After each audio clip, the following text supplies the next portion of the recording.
नमस्कार, मी आकाश जाधव. आज आपण स्टेट बँक ऑफ इंडियाची जी नवीन सर्कल बेस्ड ऑफिसरची ॲडव्हर्टिजमेंट आलेली आहे त्याबद्दल माहिती करून घेणार आहोत. त्यासोबत विद्यार्थ्यांच्या मनामध्ये प्रश्न की ही ॲडव्हर्टिजमेंट आणि स्टेट बँक ऑफ इंडिया पीओच्या ॲडमध्ये काही फरक आहे का, फ्रेशर्ससाठी वेगळी ॲड येणार आहेत का, ह्या सगळ्या गोष्टी सध्याच्या या छोट्याशा व्हिडिओमध्ये आपण जाणून घेणार आहोत. ही ॲडव्हर्टिजमेंट आल्यानंतर एक मिक्स्ड रिॲक्शन आपल्याला मिळाली. अर्थात ॲडव्हर्टिजमेंट महाराष्ट्राच्या अँगलनं जर बघायला गेलं तर एका पद्धतीने चांगली आहे, एका पद्धतीने खराब आहे. एक त्याच्यातून चांगलं घेण्यासारखं एक आहे, एक जो असा पार्ट जो आपल्याला घ्यायचा नाही असा सुद्धा आहे. तर दोन्ही पद्धतीनं आहे. तर ह्या सगळ्या गोष्टी आपल्याला या व्हिडिओमध्ये बघायच्या आहेत. तर SBI PO रिलेटेड पार्टबद्दल खूप जणांचं म्हणणं असेल की आपण SBI POच्या ॲडबद्दल काही करून सांगा, तर तो सुद्धा पार्ट आपण व्हिडिओमध्ये डिस्कस करणार आहोत वन बाय वन. पहिल्यांदा जी आलेली ॲडव्हर्टिजमेंट आहे ती कुणासाठी आहे पाहताना पहिल्यांदा महाराष्ट्रातील जेवढे विद्यार्थी हा व्हिडिओ पाहत असतील, मला असं वाटतं की त्यांनी हा एक शेअर माझ्यासाठी नाही तर जेवढे काही प्रायव्हेट बँकर्स आपल्या याच्यामध्ये आहेत किंवा काही लोक फॉरेन बँक्समध्ये आहेत जे इंडियामध्ये आहेत, तर अशांना आपल्याकडून एक शेअर त्यांच्यापर्यंत गेला पाहिजे. बँकांची यादी सुद्धा मी तुम्हाला दाखवणार की शेड्यूल कमर्शियल बँका कोणकोणत्या आहेत. तर अशा प्रायव्हेट बँकेमध्ये, ग्रामीण बँकेमध्ये, दुसऱ्या नॅशनलाइज बँकेमध्ये असलेल्या आपल्या मित्रांपर्यंत, आपल्या कॉलिगपर्यंत, आपल्या नातेवाईकापर्यंत साधारणतः आपली सध्याची ॲडव्हर्टिजमेंट पोहोचवणं तुमचं काम आहे. शक्यतो एखादी मोठी ॲड असेल तर मी तुमच्या पाठीमागे लागत नाही की ही ॲडव्हर्टिजमेंट कुठे पोहोचवा म्हणून, पण अशा ॲडव्हर्टिजमेंट ह्या विद्यार्थ्यांपर्यंत पोहोचवणं आवश्यक, कारण की ही त्यांच्यासाठी एक मोठी सुवर्ण संधी आहे. ॲक्च्युअलमध्ये ज्या वेळेला प्रायव्हेट बँकेमध्ये रिक्रुटमेंट व्हायची पाठीमागे चांगली झाली, ॲक्सिस बँकेमध्ये झाली, ICICI बँकेमध्ये झाली. ही झाल्यानंतर काही लोकांनी तिकडे जॉईन केलं. दुसऱ्या प्रायव्हेट बँकेमध्ये, कोटकमध्ये असेल, HDFC मध्ये असेल, ह्या बँकांमध्ये जॉईन केल्यानंतर ज्यावेळेस त्यांच्यासोबतचे त्यांचे मित्र नॅशनलाइज बँकेमध्ये सिलेक्शन व्हायचे, झाल्यानंतर कुठेतरी त्यांना एक हे व्हायचं की बाबा मला माझ्या बँकेमध्ये काम जास्त आहे, मला माझ्या बँकेमध्ये नॅशनल बँकेच्या क्लरिकलपेक्षा पगार कमी आहे, मी ऑफिसर असून किंवा त्या लेवल नाही, पण कुठेतरी असं म्हणतात की अपना टाइम आएगा. तर बिलकुल ही वाली ॲडव्हर्टिजमेंट अशाच बँकरसाठी आहे. सोबत पीओचे सुद्धा डिटेल जाणून घेऊयात, पण पहिल्यांदा ह्या ॲडमध्ये एक्झॅक्ट आहे काय हे बघा. स्टेट बँक ऑफ इंडियामध्ये सगळ्यात महत्त्वाचं पहिल्यांदा टोटल 16 सर्कल आहेत. ह्या 16 सर्कलपैकी 7 सर्कलसाठी ही ॲड आलेली आहे. ह्या आधी तर असं कधी झालं नाही, ह्याच वेळेस असं का झालं, तर पहिल्यांदा बघा याच्या आधीचा असा ट्रेंड आहे की आता हळूहळू SBI मध्ये ज्या पीओच्या रिक्रुटमेंट होत्या त्यामध्ये ह्यावेळेसची बॅच जी ती गोव्याला गेली होती. गोव्यामध्ये त्यांचं ट्रेनिंग चालू होतं. चालू असताना त्यांना असं दिसलं की ह्यावेळेला sufficient number around Maharashtra circle अर्थात मुंबई सर्कलमध्ये 25-30% मराठी मुलं त्यांना सापडले. तर त्यांनी सांगितलं की पहिल्यांदा असं होतंय की कुणीतरी मुंबई सर्कलमध्ये मराठी आहे. हळूहळू तो आकडा वाढतोय, पण तरी सुद्धा तो तेवढा सायझेबल नाही. पहिल्यांदा दुसऱ्या सर्कलमध्ये दुसऱ्या राज्यातून मुलं येऊन अप्लाय करायचे. अप्लाय केले की झालेत वर्ष 2 वर्ष की लगेचच्या लगेच ICT म्हणून एक प्रकार स्टेट बँक ऑफ इंडियामध्ये की इंटर सर्कल ट्रान्सफर, त्याला अप्लाय करायचे आणि लगेचच्या लगेच स्वतःच्या राज्यात जायचे.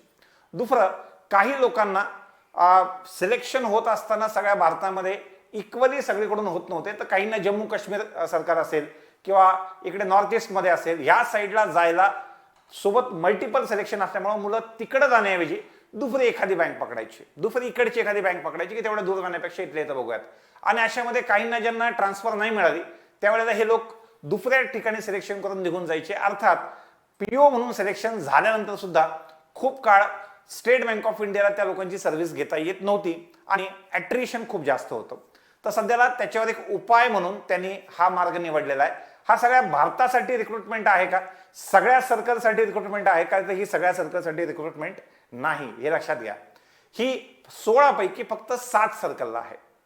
मग पीओचं कसं असतं, पीओचं अक्रॉस इंडिया असतं. सर मग वेकन्सीचा आकडा जो आहे तो खूप जास्त दिसतोय, जो पीओ पेक्षाही जास्त दिसतोय, म्हणजे ही ॲडव्हर्टिजमेंट पीओला रिप्लेस करेल का, तर तसे चान्सेस खूप कमी आहेत.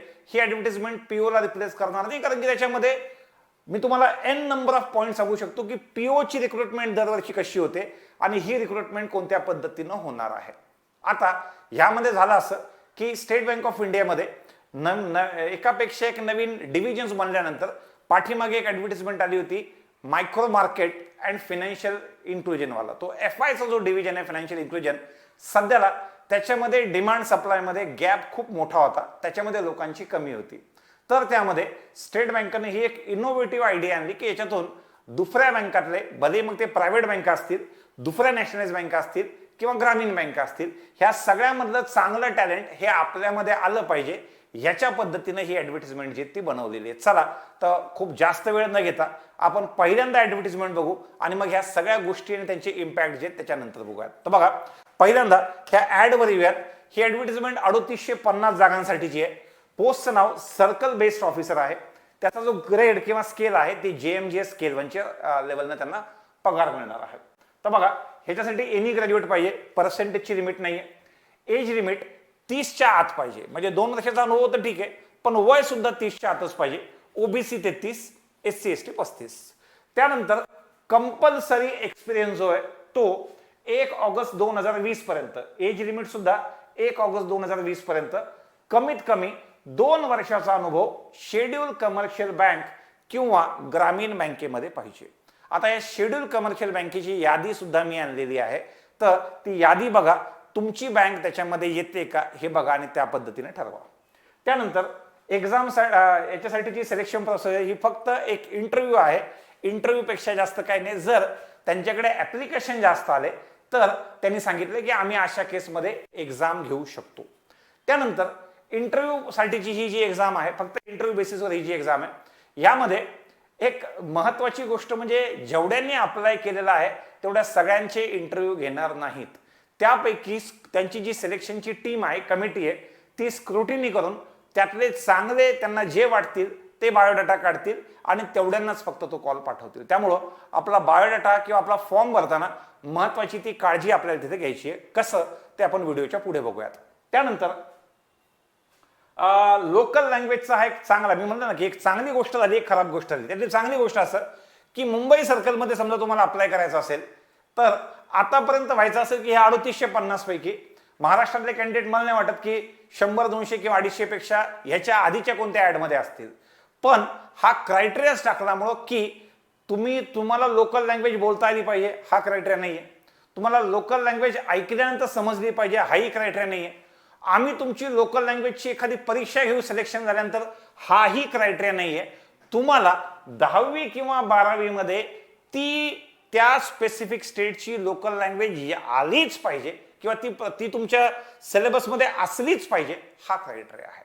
जे की मला असं वाटतं चांगली गोष्ट आहे, जी की चांगली गोष्ट आहे. कारण की नॉर्थ मधल्या बहुतेक स्टेट्समध्ये मराठीचे वेगळे क्लास चालतात की मराठी शिकण्याचे वेगळे क्लास चालतात, तर याच्यामुळे जो ऍक्च्युअल उद्देश असतो तो उद्देशही सफल होत नाही. त्यामुळं हा एक चांगला पार्ट आला की 10वी किंवा 12वीला त्याच्यामध्ये 10वी किंवा 12वी मध्ये तुमचं लोकल लँग्वेज तुम्ही मराठी असल्याचं शिकलेले आहात, नंतरच मुंबईला अप्लाय करा. हा एक चांगला मुद्दा त्यांनी ऍड केलेला आहे. सो दॅट हे जे 500 जागा 3850 पैकी 500 जागा, पुढे मी सर्कल वाईज सुद्धा दिलेल्या आहेत, 500 जागा किंवा त्याच्या आसपासच्या जागा महाराष्ट्रासाठी आहेत, तर त्यामध्ये मराठी मुलांनाच चान्स मिळेल. ही गोष्ट वेगळी आहे की फ्रेशर्सला मिळणार नाही, पण एक्सपिरियन्स लोकांना का होईना तो वाला पार्ट मिळून जाईल. तर हा एक महत्वाचा पॉईंट होता. अप्लाय करायचा आहे 27 जुलै पासून ते 16 ऑगस्ट पर्यंत. साधारणतः हा पहिला पार्ट झाला. याच्यामध्ये अजून ऐका की काय काय महत्वाचे मुद्दे आहेत. पुढे ऍप्लिकेशन फी SC ST आणि फिजिकली हँडिकॅप नील आहे. जनरल OBC आणि EWS ची फीस 750 आहे. सर माझा 2 वर्षाचा अनुभव आहे, अनुभव असेल तर मी अप्लाय केलं तर माझं त्यात सिलेक्शन होईलच का? तर ह्याच्यामध्ये कमिटीने ठरवलं तर ते तुम्हाला पुढे घेतील, पण पहिल्यांदा जर तुम्हाला असं वाटतं की तुमचं सिलेक्शन झालं पाहिजे किंवा स्पेसिफिकली जे लोक त्यांचा अनुभव तेवढा रिच नाहीये किंवा ज्यांनी स्पेसिफिक एकच काम केलेलं आहे, एकच काम करायचं, जास्तीत जास्त लोकांना अप्लाय करायला लावायचं. जर नंबर ऑफ ऍप्लिकंट जास्त झाले तर अशा केसमध्ये रिटर्न एक्झाम जी ती होऊ शकते, त्याचे चान्सेस जास्त आहेत. नंबर ऑफ ऍप्लिकंट जर जास्त असतील तर. त्यानंतर सर्कल वाईज वेकन्सी बघा. अहमदाबाद 750, बँगलोर 750, भोपाळ सर्कलमध्ये मध्य प्रदेश 296 आणि छत्तीसगड 104, चेन्नईमध्ये 550, हैदराबादमध्ये 550, जयपूरमध्ये 300 आणि महाराष्ट्रामध्ये 550. 517 महाराष्ट्र आणि 33 गोवा, या पद्धतीनं 550 महाराष्ट्र ही ओव्हरऑल ह्या सर्कल वाईज वेकन्सीज आहेत. तुम्हाला ऍट अ टाइम एकाच सर्कलला अप्लाय करता येणार आहे, दोन दोन सर्कलला अप्लाय करता येणार नाही. जर तुम्ही 2 किंवा 3 सर्कलला अप्लाय केलं, जो तुमचा शेवटचा ऍप्लिकेशन आहे तो ग्राह्य धरला जाईल, अलीकडचे दोन्ही तुमचे कॅन्सल होऊन जातील. ज्या सर्कलमधून अप्लाय करतायत इंटरव्ह्यूचं सेंटर सुद्धा त्याच सर्कलमध्ये तुमचं असेल. त्यानंतर तुम्हाला फॉर्म भरताना काय काय लागेल बघा. फॉर्म भरताना तर शक्यतो महाराष्ट्रातल्या मुलांनी सायझेबल जागा आहेत, 550 जागा आहेत, इथून अप्लाय करायचं. ह्या आधी SBI PO काय व्हायचं, कालच्या ऍडव्हर्टिजमेंट रात्री 12 वाजता आल्यानंतर 11 वाजेपासून 10:30 वाजेपासूनच किंवा थोडंसं संध्याकाळपासूनच त्याचं जे पेपर कटिंग आहे ते पेपरमध्ये चालू होतं आणि त्याच्यावर डिस्कशन चालू होतं. तर काल 10:30-11 नंतर मी भरपूर POशी जुने जे मागे झाले आहेत त्यांच्याशी डिस्कस केलं. तर त्यांनी ते सांगितलं, सर आमच्या बॅचमध्ये जेन्युइनली महाराष्ट्रातले मुलं नाही आहेत, पण IT कंपनीच्या निमित्तानं नॉर्दर्न स्टेटमधून महाराष्ट्रात आलेली मुलं इथूनच एक्झाम दिली आणि इथलाच पत्ता टाकला होता, त्यांना इथलंच सर्कल मिळालं असं खूप लोकांना झालेलं आहे. तर हे मुलं 2-3 वर्ष जॉब करून पटकन ICT मधून आपापल्या स्टेटमध्ये जातात आणि त्यामुळं एका स्पेसिफिक ठिकाणी लोक कमी असतात. तर त्यांनी एक नियमच बनवून टाकला की जर तुम्ही स्केल 1ला इथं अप्लाय केलं, JMJ स्केल 1 मध्ये अप्लाय केलं, तर तुमचे पुढचे 3 promotion scale 1 to scale 2, scale 2 to scale 3, scale 3 to scale 4, ह्या स्केल 4ला जाईपर्यंत किंवा कमीत कमी 12 वर्षे होईपर्यंत तुम्हाला सर्कल कोणत्याच ग्राउंडवर सोडता येणार नाही. तर कमीत कमी 12 वर्ष कोणत्याही याच्यामध्ये राहावंच लागेल. कोणत्याही तुमच्या सर्कलमध्ये जिथून अप्लाय करतायत तिथून राहावंच लागेल. तर तो एक पॉझिटिव्ह पॉईंट जो आहे तो महाराष्ट्राच्या अँगलनं झाला. आता याच्यामध्ये फॉर्म भरताना काय काय लागेल बघा. रिसेंट मधला फोटोग्राफ जो तुम्हाला अपलोड करायचा आहे, सिग्नेचर अपलोड करायचं आहे, ID प्रूफ शक्यतो आधार कार्ड ठेवा PDF मध्ये अपलोड करायचं आहे. त्याच्यानंतर proof of date of birth शक्यतो त्यासाठी 10वीचं तुमचं जे सर्टिफिकेट असतं ते अपलोड करा. ब्रीफ रेझ्युमे हे खूप महत्वाचं आहे. तुम्ही एकदम प्रोफेशनल व्यक्तीकडून तुमचा बायोडाटा बनवून घ्या. प्रोफेशनल व्यक्ती संस्था कुठेही असतील त्यांच्याकडून बनवून घ्या. बँकेत केलेले छोट्यातल्या छोटे वेगवेगळे तुमचे कामं, तुमचे ट्रेनिंग, त्यानंतर नवीन इनिशिएटिव्ह तुम्ही घेतलेला हा सगळा पार्ट त्याच्यामध्ये आला पाहिजे. त्याशिवाय तुमच्या कॉलेज लेवलला जर मोठमोठ्या काही ऍक्टिव्हिटीज असतील ज्यातून तुम्ही एक टीम लीड करताय किंवा लिडरशिप क्वालिटीज तुमच्या समोर येत असतील, यातली एकूण एक गोष्ट त्याच्यामध्ये आली पाहिजे. एकूण एक गोष्ट त्यामध्ये आली पाहिजे. त्यामुळं मी तुम्हाला असं सांगेल की रेझ्युमे ज्यावेळेस तुम्ही अपलोड करतायत तेवढं एक लक्षात ठेवा की तुम्हाला डिटेल्ड रेझ्युमे तुम्हाला सोबत ठेवायचा आहे आणि त्यासाठी एकटं न करता ह्याच्याशी संबंधित वेगवेगळ्या फर्म आहेत जे तुमचा बायोडाटा चांगला बनवून देतात. तर कृपा करून त्यांच्याकडून तुमचा प्रोफेशनल बायोडाटा बनवून घ्या. मी आधी SBI SOची ज्यावेळेस ऍड आली होती एक्झिक्युटिव्ह आणि सिनियर एक्झिक्युटिव्हची, मी त्याही वेळेस बोललो होतो की या पद्धतीनं करा. पण लोक अशा वेळेस आपल्याला फॉर्मॅट मागतात की कोणता फॉर्मॅट द्या, ह्याच्यासाठी फॉर्मॅट द्या. अरे त्यासाठी फॉर्मॅट नसतो. प्रत्येक माणूस वेगळा आहे, त्याचा प्रत्येकाचा बायोडेटा वेगवेगळा असतो. तर बँकेसाठी कसा लागतो त्या हिशोबानं बघा. माझा एक मित्र आहे फरहान सिद्दीकी म्हणून, त्यानं O&M कंपनीसाठी त्यावेळेस अप्लाय केलं होतं. जगातली सगळ्यात मोठी ऍडव्हर्टिजमेंट कंपनी आहे. तर ऍडव्हर्टिजमेंट कंपनी आली. पाठीमागच्या वोडाफोनच्या मोठमोठ्या ऍडव्हर्टिजमेंट जे आहेत ते झुझूच्या ऍडव्हर्टिजमेंट ज्या होत्या त्या त्यांनीच बनवलेल्या होत्या. तर त्याच्याशिवाय मोठमोठ्या ऍडव्हर्टिजमेंटचे कॅम्पेन मोठमोठ्या MNCचे त्यांच्याकडे असतात. त्यांना स्वतःचा बायोडाटा बनवून देताना एक मोठी कविता लिहिली होती. त्या कवितेमध्ये त्याच्या जन्मापासून ते आतापर्यंत त्यांना काय काय गोष्टी केलेल्या आहेत बिलकुल त्या सगळ्या आल्या. आता रिझन कंपनी तशी होती, बायोडाटा तसा लागत होता. आपण बँकिंगमध्ये ह्या पोस्टसाठी अप्लाय करतो जिथं फायनान्शियल इन्क्लुजन रिलेटेड पार्ट राहणार आहे, ज्या एका सर्कलमध्ये एका स्पेसिफिक रिजनमध्ये आपल्याला 12 वर्ष कमीत कमी राहायचंय. तर अशा ठिकाणसाठी कसा बायोडाटा लागतो तो तुम्ही पाहायचा आहे आणि तसा बायोडाटा बनवून घ्यायचा आहे. त्याचा स्पेसिफिक फॉर्मॅट कुणाकडूनही कॉपी करू नका.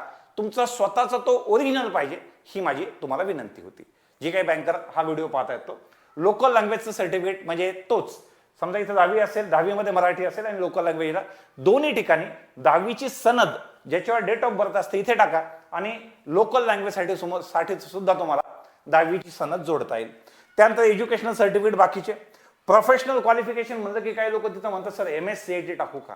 ते प्रोफेशनल क्वालिफिकेशन नसतं. MBA, CA, CFA, ICWA असं काही असेल तर ते वाला पार्ट तरी टाका. तो काही कंपल्सरी मध्ये नाही असेल तर आहे. त्यानंतर एक्सपिरियन्स सर्टिफिकेट, फॉर्म 16 आणि सॅलरी स्लिप. अर्थात इकडचा तिकडचा जोडलेला एक्सपिरियन्स चालणार नाही. त्यामुळं एक्सपिरियन्स सर्टिफिकेट पण लागेल आणि सॅलरी स्लिप किंवा फॉर्म 16 पण लागेल. आता सॅलरी स्लिप लोकांकडे असते, फॉर्म 16 असतो. नेमकं वर्किंगमध्ये असेल तर एक्सपिरियन्स सर्टिफिकेट मागावं कसं एम्प्लॉयरला, हा प्रॉब्लेम असतो, जो मी व्हिडिओमध्ये पुढे पुढे डिस्कस केलेला आहे. तर ज्यांचं काम सध्याला चालू आहे अशांनी काय करायचं, ज्यांना एक्सपिरियन्स सर्टिफिकेट मिळणार नाही कारण की वर्किंग चालू आहे, त्यामुळं अशांना पुढे आपल्या रिपोर्टिंग ऑथॉरिटी जर टोमणे खायचे नसतील तर अशा लोक विचारायला घाबरतात. अशांनी काय करायचं आपण व्हिडिओच्या पुढे पुढे डिस्कस करूयात. बघा नेक्स्ट हा आहे वेगवेगळे मुद्दे पहिल्यांदा आपल्याला डिस्कस करायचे. मी ICT म्हणजे काय आणि 12 वर्षाचा क्रायटेरिया पण सांगितला की जर तुम्ही अप्लाय करता तर कमीत कमी 12 वर्ष किंवा स्केल 4 होईपर्यंत ह्यापैकी जे लांब असेल ते तुम्हाला त्याच्या आधी सोडता येणार नाही. त्यामुळं हा एक मुद्दा होता. दुसरा शेड्यूल कमर्शियल बँक. सर आम्हाला सांगा नेमकं कोणत्या बँकांचं वर्क एक्सपिरियन्स चालतं, कोणत्या बँकांचं वर्क एक्सपिरियन्स चालतं. Schedule commercial bank, private bank आणि फॉरेन बँक असं लिहिलेलं आहे. मी तुम्हाला यादी दाखवतो बघा कोणत्या बँकांचं चालतं. रिझर्व्ह बँक ऑफ इंडियाच्या वेबसाईटवरून यादी काढलेली बघा, थोडीशी मोठी तुमच्या समोर आणून ठेवतो. आता ही किंचित जुनी आहे, किंचित, पण याच्यामध्ये मोठे चेंजेस नाहीत कारण की बऱ्यापैकी बँका ज्या आहेत त्या मर्ज झालेल्या आहेत. ह्या नॅशनलाइज बँक आहेत I guess. Yes, list of scheduled public sector bank एवढ्या चालतात. हे बघा scheduled private sector bank, Axis, Bandhan, Catholic, City Union, DCB, Dhanlaxmi, Federal, HDFC, ICICI, IndusInd, IDFC, Jammu Kashmir, Karnataka, Karur Vysya, Kotak, LVB, Lakshmi Vilas, Nainital, RBL, South Indian bank, Tamil Nadu, yes bank आणि IDBI bank. अजून आपण पुढे बघितलं अजून स्मॉल फायनान्स बँकेमध्ये कशाचा अनुभव चालतो, पण मला असं वाटतं यातले कमी असतील कारण की या बँका आत्ता आलेल्या आहेत. स्टील 2 वर्षापेक्षा जास्त वर्ष झालेले आहेत, तर या बँकातल्या लोकांना सुद्धा अप्लाय करता येईल. EU स्मॉल फायनान्स असेल, कॅपिटल, इक्विटास, सूर्योदय, उज्जीवन, उत्कर्ष, ESAF, फिनकेअर, जना स्मॉल फायनान्स बँक आणि north east small finance bank ह्या पद्धतीनं. इंडिया पोस्ट पेमेंट बँकेचं पण चालेल. ग्रामीण बँकांमध्ये ह्या सगळ्या आपल्या ज्या ग्रामीण बँका आहेत ज्या आपल्या ऍडमध्ये सध्या तुम्हाला दिसत आहेत, ह्या सगळ्या ग्रामीण बँका म्हणजे ग्रामीण बँकेच्या ऍडमध्ये दिसत आहेत, ह्या सगळ्या बँकांना तुम्हाला करता येईल. त्यानंतर फॉरेन बँक्समध्ये ANZ बँक आहे, वेस्ट बँक आहे, बँक ऑफ बहारीन आहे, AB बँक आहे, सोनाली बँक आहे, बँक ऑफ नोवा स्कोटिया आहे.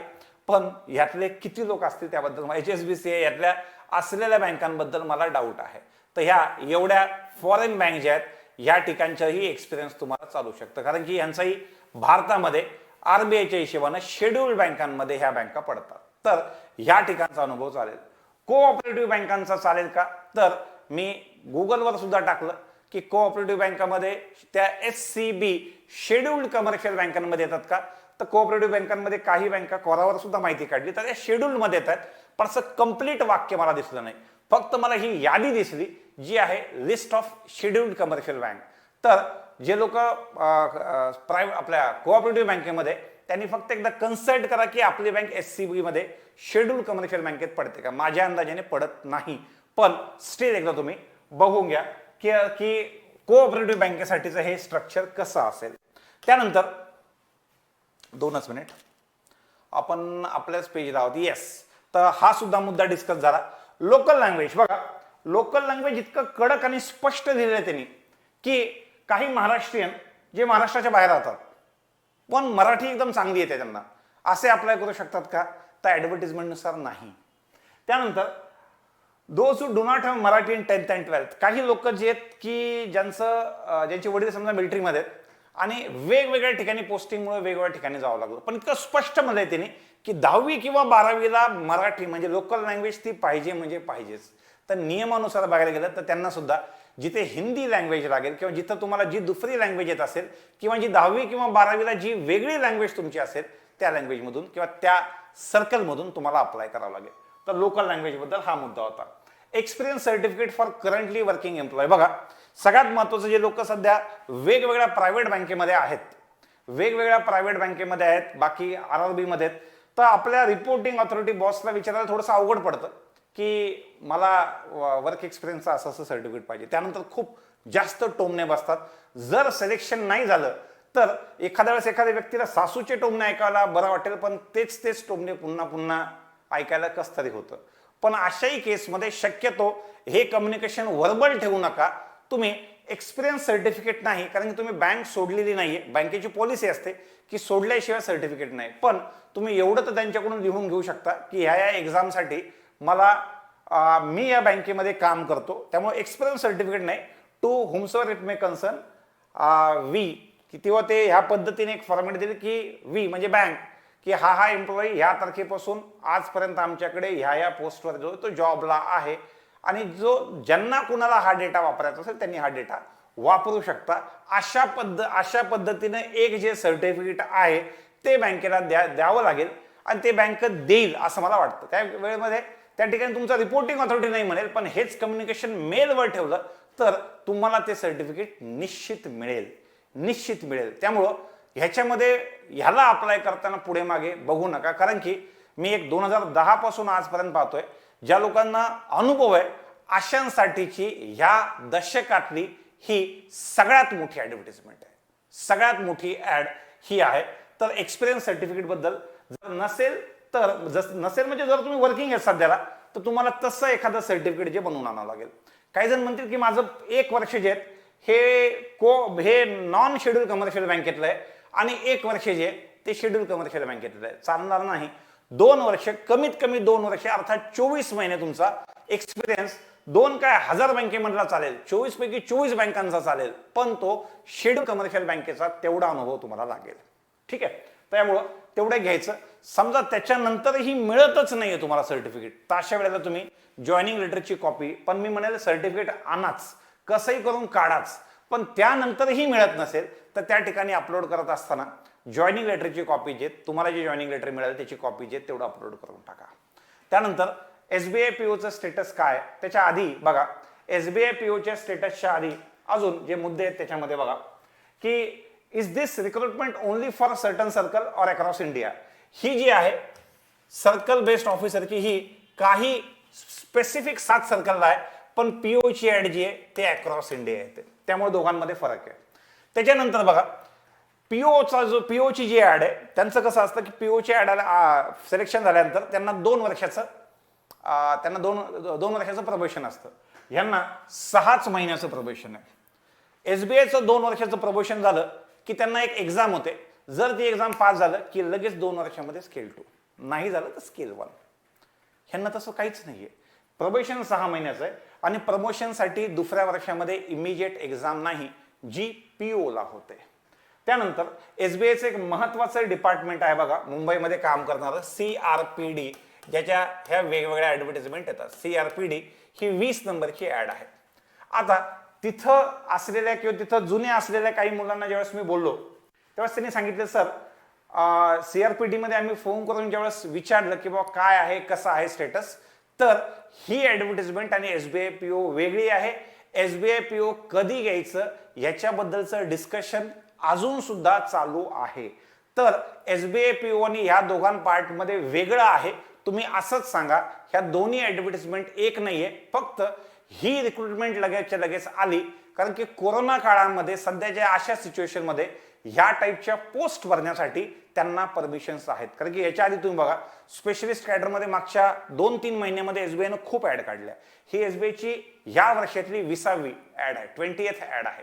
तर त्यामुळं अशा पोस्ट त्या काढतील. फक्त पीओची एक्झॅक्ट एक्झाम कधी होणार ते सांगता येणार नाही, पण त्यांचं म्हणणं असं आहे की एसबीआय पीओची ऍड वेगळी आहे, ती वेगळी फ्रेशरची ऍडव्हर्टाइजमेंट जशी आहे तशी असेल. ही फक्त सर्कल बेस त्या पद्धतीने दिलेली आहे. तुम्ही तसंही विचारू शकता की नवीन जे एसबीआयचे डिव्हिजन झालेले आहेत त्यामध्ये हे जे फायनान्शियल इन्क्लुजनचं FIचं डिव्हिजन आहे त्याच्यामध्ये लोकांची संख्या खूप कमी आहे, खूप मोठा डेफिसिट तिथं आहे. तर तो डेफिसिट भरून काढण्यासाठी सुद्धा ही रिक्रुटमेंट करण्यात आलेली आहे, ज्याद्वारे त्यांना वेगवेगळ्या बँकांमधलं टॅलेंट जे आहेत ते आपल्यामध्ये घ्यायचं आहे, ऍब्झॉर्ब करायचं आहे. आता इथं कुणी अप्लाय केलं पाहिजे हा एक महत्वाचा प्रश्न की ह्या पोस्टला कुणी अप्लाय केलं पाहिजे. तर मला हे जर पर्सनल सजेशन असं विचारलं तर जे लोक प्रायव्हेट सेक्टरमध्ये सध्याला एन्जॉय करतात आपला जॉब त्यांनी मला असं वाटतं आहे तसं चालू द्यावं. पण ज्या लोकांना तिथे खूप जास्त स्ट्रेस्ड किंवा प्रेशरस सिच्युएशन आहे अशांनी अप्लाय केला पाहिजे. पण अप्लाय करताना 2 वर्षाचा अनुभव 1 ऑगस्ट 2020 ला पाहिजे. त्याच्यामध्ये तुमची ट्रेनिंग इंटर्नशिप हे काहीच पकडू नका. ज्याच्यामध्ये तुमच्याकडे सर्टिफिकेट आहे 2 वर्षाचं ह्या पद्धतीनं लागेल. त्यामुळं ज्यांना तिकडे स्ट्रेस वाटतं अशा प्रायव्हेट सेक्टर एम्प्लॉयनी केलं पाहिजे. सोबत ग्रामीण बँकेतले काही लोक ज्यांनी समजा शिकत असताना त्यांचा बॅकग्राऊंड शहराचा होता आणि शहरात असताना अचानक गावामध्ये यावं लागलं आणि त्यांना त्या गोष्टी कोपअप होत नाहीयेत, समजा अशांनी 2 वर्ष ऑफिसरचा अनुभव असेल तर अशांनी अप्लाय करावं. तिसरं, सध्या काही हार्ट पेशंट जे ते वाढलेले आहेत की पोरांमध्ये किंवा मुला मुलींमध्ये की ज्यांच्या बँकांना असं उगाच वाटायला लागले की सध्या डिस्कशन सुरू आहे, ज्या डिस्कशनमध्ये bank of India, Indian versus bank, bank of Maharashtra, त्याच्यानंतर पंजाब अँड सिंध बँक यांच्या प्रायव्हेटायझेशन बद्दल चर्चा चालू आहे.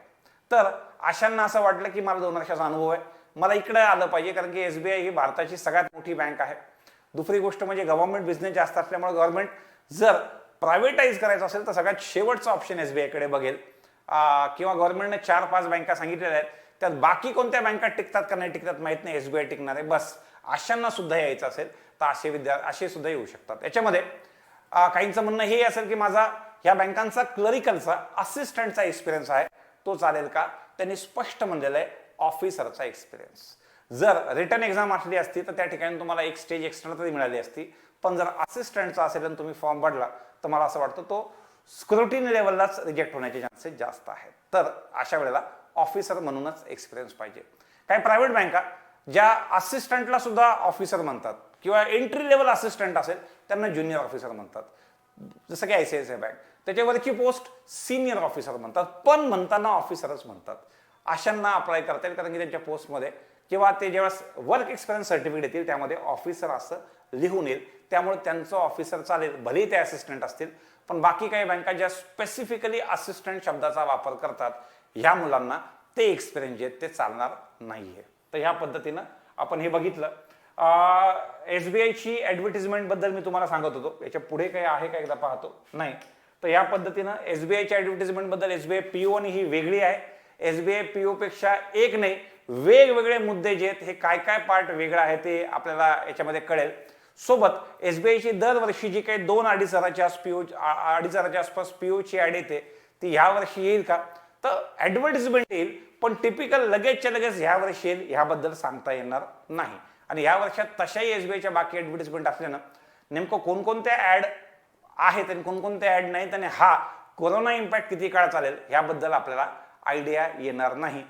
पुढचं ही याला अप्लाय करत असताना पाठीमागे स्टेट बँक ऑफ इंडियाला अप्लाय करताना मुलांनी शेवटच्या दिवशी अप्लाय करायला घेतलं होतं, त्यामुळं वेबसाईट हँग झाली होती, कारण की SBI ची वेबसाईट आहे. IBPS ची वेबसाईट असेल तर कितीही ऍप्लिकेशन आले तर ती वेबसाईट हँग होत नाही, पण इथं लोडमुळं ती गोष्ट होऊ शकते. त्यामुळं विद्यार्थ्यांना विनंती आहे की शेवटपर्यंत थांबू नका. ऍप्लिकेशनची शेवटची डेट काय विसरलो मी, 2 मिनिट पाहतो, 16 ऑगस्ट आहे.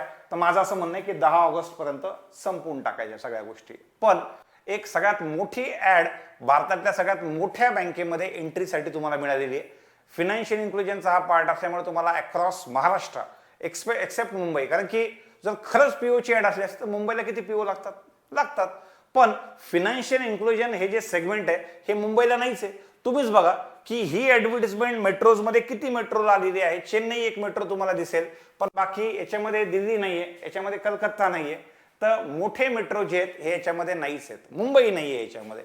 त्यामुळं खूप विद्यार्थी याचा ताण न घेता SBI च्या याच्याबद्दलची ऍडव्हर्टिजमेंट कधी काय त्याची अपडेट आपण पुढे येणाऱ्या व्हिडिओजमध्ये घेऊयात.